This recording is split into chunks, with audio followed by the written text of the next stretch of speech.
जय श्री राम। श्री रामचरितमानस पंचम सोपान सुंदरकांड। प्रसंग है समुद्र पार करने के लिए विचार। रावण का दूत शूक का आना और लक्ष्मण जी के पत्र को लेकर लौटना। श्री राम जी ने रावण के क्रोध रूपी अग्नि में जलते हुए विभीषण जी को बचा लिया और उसे अखंड राज्य दिया। शिवजी ने जो संपत्ति रावण को 10 सिरों की बलि देने पर दी थी, वही संपत्ति श्री रघुनाथ जी ने विभीषण जी को बहुत सकुचाते हुए दी। ऐसे परम कृपालु प्रभु को छोड़कर जो मनुष्य दूसरों को भजते हैं, वे बिना सींग पूंछ के पशु हैं। अपना सेवक जानकर विभीषण जी को श्री राम जी ने अपना लिया। प्रभु का स्वभाव वानर कुल के मन को बहुत भाया। अस प्रभु छाड़ी भजहि जे आना, ते नर पशु बिनु पूछ बिसाना। निज जन जानि ताहि अपनावा, प्रभु स्वभाव कपि कुल मन भावा। पुनि सर्वज्ञ सर्व उर्वासी, सर्व रूप सब रही उदासी।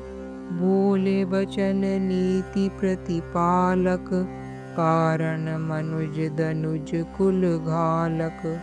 सुनु कपीस लंकापति वीरा, केहि विधि तरहि जलधि गंभीरा।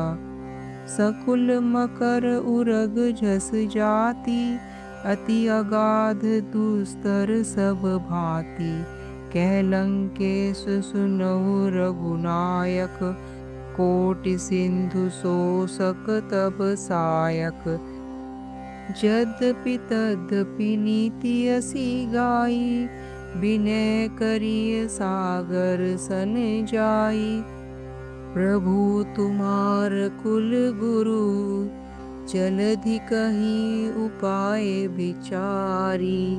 बिनु प्रयास सागर तरही, सकल भालु कपिधारी।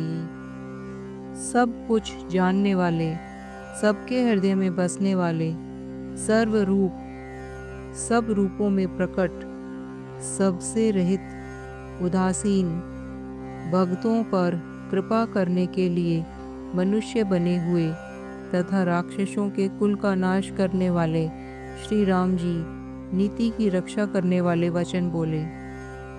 हे वीर वानर राज सुग्रीव और लंकापति विभीषण, सुनो, इस गहरे समुद्र को किस प्रकार पार किया जाए।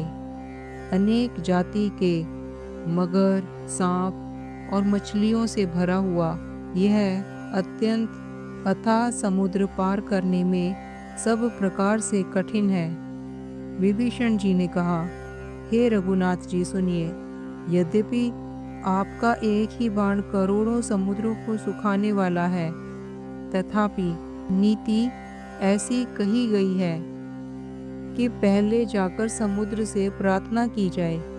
हे प्रभु, समुद्र आपके कुल में बड़े पूर्वज हैं, वे विचार कर उपाय बतला देंगे। तब रीछ और वानरों की सारी सेना बिना ही परिश्रम के समुद्र के पार उतर जाएगी। सखा कही तुमनी की उपाय, करिए देव जो होई सहाई। मंत्र नय लक्ष्मण मन भावा, राम बचन सुनी अति दुख पावा। नाथ देव कर कवन भरोसा, सोसिए सिंधु करिए मन रोसा। कादर मन कहु एक अधारा, देव देव आलसी पुकारा। सुनत बिहसी बोले रघुबीरा, ऐसे ही करब धरऊ मन धीरा। अस कही प्रभु अनुज ही समुझाई, सिंधु समीप गई रघुराई। प्रथम प्रणाम कीन सिरुलाई, बैठे पुनीत तट दरब डसाई। जब ही विभीषण प्रभु पही आए, पाछे रावण दूत पठाए। सकल चरित तिन देखे, धरे कपट कपि देह। प्रभु गुण हृदय सराहहि, शरणागत पर नेह।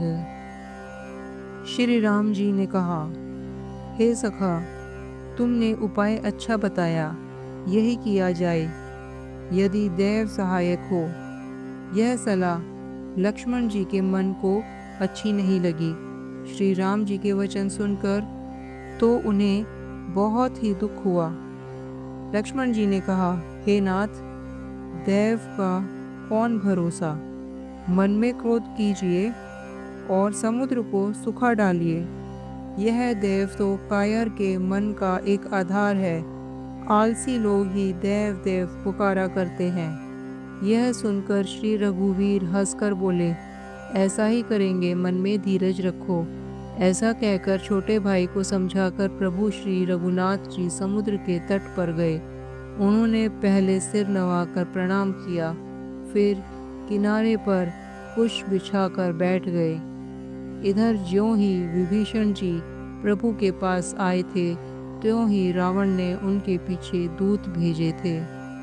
कपट से वानर का शरीर धारण कर उन्होंने सब लीलाएं देखी।